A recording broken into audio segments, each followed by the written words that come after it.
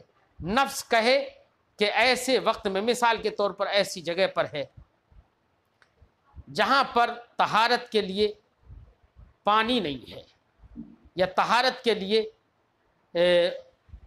مٹی وغیرہ تیمم کرنے کے لیے بھی کچھ نہیں ہے، اب وہاں پر سمجھ نہیں پا رہا ہے کہ اب نماز پڑھے یا نہ پڑھے، اب کیا کرے؟